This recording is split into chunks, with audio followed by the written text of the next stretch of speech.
where I visited Rwanda in the space of 3 months.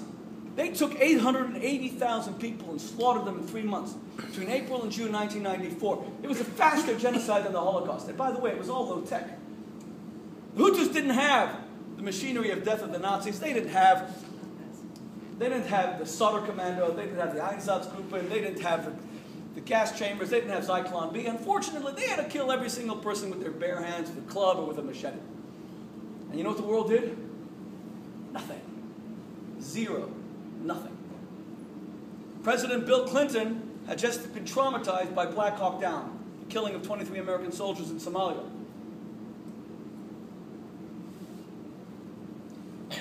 So when the slaughter started, he was asked 2 things.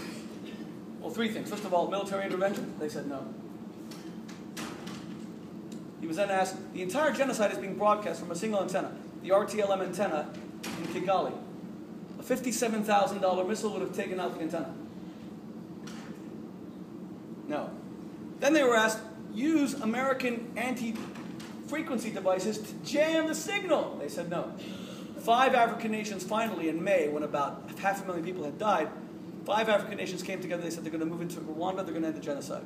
They needed American armored personnel carriers. The Clinton administration said that they have 25-odd armored personnel carriers, but the 5 African nations have to pay for them.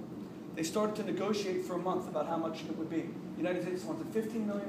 They finally settled on $10 million. In that month, the armored personnel carriers sat on a runway in London.